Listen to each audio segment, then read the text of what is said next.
মিষ্টি লাভারদের কাছে যদি নারকেলের এই রসালো পিঠাটি নিয়ে যাওয়া যায়, তারা তো আপনার প্রশংসা করবেই, আর বাসার সকলে অনেক বেশি মজা করে খাবে। তার জন্য যতটুকু নারকেল কোড়া নিয়েছি ঠিক ততটুকুই আমি চিনি দিয়ে দিলাম। প্রথমেই কিন্তু নারকেল কোড়ার সঙ্গে চিনিগুলো মিক্সড করা যাবে না, তাহলে চিনি থেকে পানি ছেড়ে দেবে। সেজন্য আমি সাইড করে রেখে একটা পাতিলে দিয়ে দিলাম 1 কাপ মতো পানি। সেই কাঁচা পানিতে কিন্তু আমি আরো 1 টেবিল চামচ পরিমাণ চালের গুঁড়ো দিয়ে দিয়েছি, অবশ্যই কিন্তু কাঁচা পানিতে। তারপর নেড়ে পানি থেকে যখন এমন বুদবুদ বা বলবের সৃষ্টি হবে, তখনই আমি এখানে চালের গুঁড়ো দিয়ে দিলাম। এভাবে করে পিঠার কাই তৈরি করলে কিন্তু পিঠাটা বানাতেও সুবিধা হবে এবং অনেক ক্রিস্পি হবে উপরটা। আপনাদের সুবিধার্থে বলে দেই, যতটুকু চালের গুঁড়ো নেবেন ঠিক ততটুকুই পানি দেবেন, তাহলে কিন্তু পারফেক্ট একটা ডো তৈরি করতে পারবেন। তারপর হয়ে গেলে এখন আমি খুব ভালোভাবে এটা ময়ান করে নেব।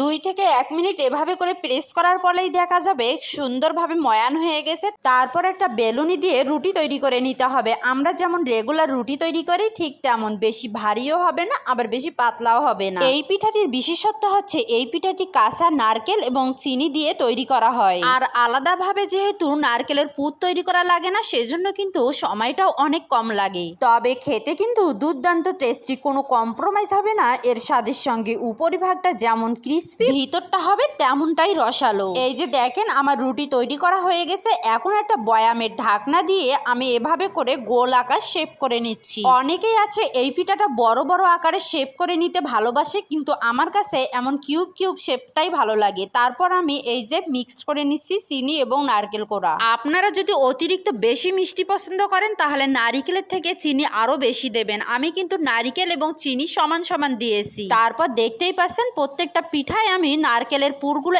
1 চামচ করে দিয়ে দিচ্ছি। পুর দেওয়া হয়ে গেলে আমি এক সাইডটাকে ধরে পিঠাটা মুড়িয়ে তারপর এভাবে আঙ্গুলের সাহায্যে চেপে চেপে প্রেস করে দিচ্ছি। এভাবেও কিন্তু ভেজে খাওয়া যায়, আর যদি ডিজাইন করতে যান তাহলে কিন্তু এভাবে আঙ্গুলের সাহায্যে চেপে চেপে দিলে ডিজাইনটা তৈরি হয়ে যাবে। পিঠাতে ডিজাইন তৈরি করাটা শুধুমাত্র দেখার সৌন্দর্য, এটা কিন্তু টেস্টের কোনো হেরফের নিয়ে আসে না। এই যে দেখেন আমি এভাবে করে সবগুলো পিঠা তৈরি করে নিয়েছি। তারপর আমি একটা প্যানে দিয়ে দিচ্ছি পরিমাণ মতো তেল। তেলটা গরম হয়ে আসলে আমি এক এক করে সবগুলো পিঠা তেলের উপর দিয়ে দিলাম। পিঠাগুলো তেলের উপর দেওয়ার সময় কিন্তু অবশ্যই স্মরণ রাখতে হবে চুলার ফ্লেম একদম লো টু মিডিয়াম হিটের মাঝামাঝি রাখতে হবে, তাহলে এই পিঠাটির উপরিভাগ হবে ক্রিস্পি এবং ভিতরটা হবে রসালো। চুলার ফ্লেম বাড়িয়ে যদি ভাজা যায় তাহলে পিঠাটা খুব দ্রুত কালার চলে আসবে এবং খুব ভালোভাবে ভাজা হবে না, পুড়ে যাওয়ার একটা সম্ভাবনা থাকে। যারা কিনা মিষ্টি লাভার রয়েছে তাদের কাছে তো এই পিঠাটি অবশ্যই অমৃত লাগবে।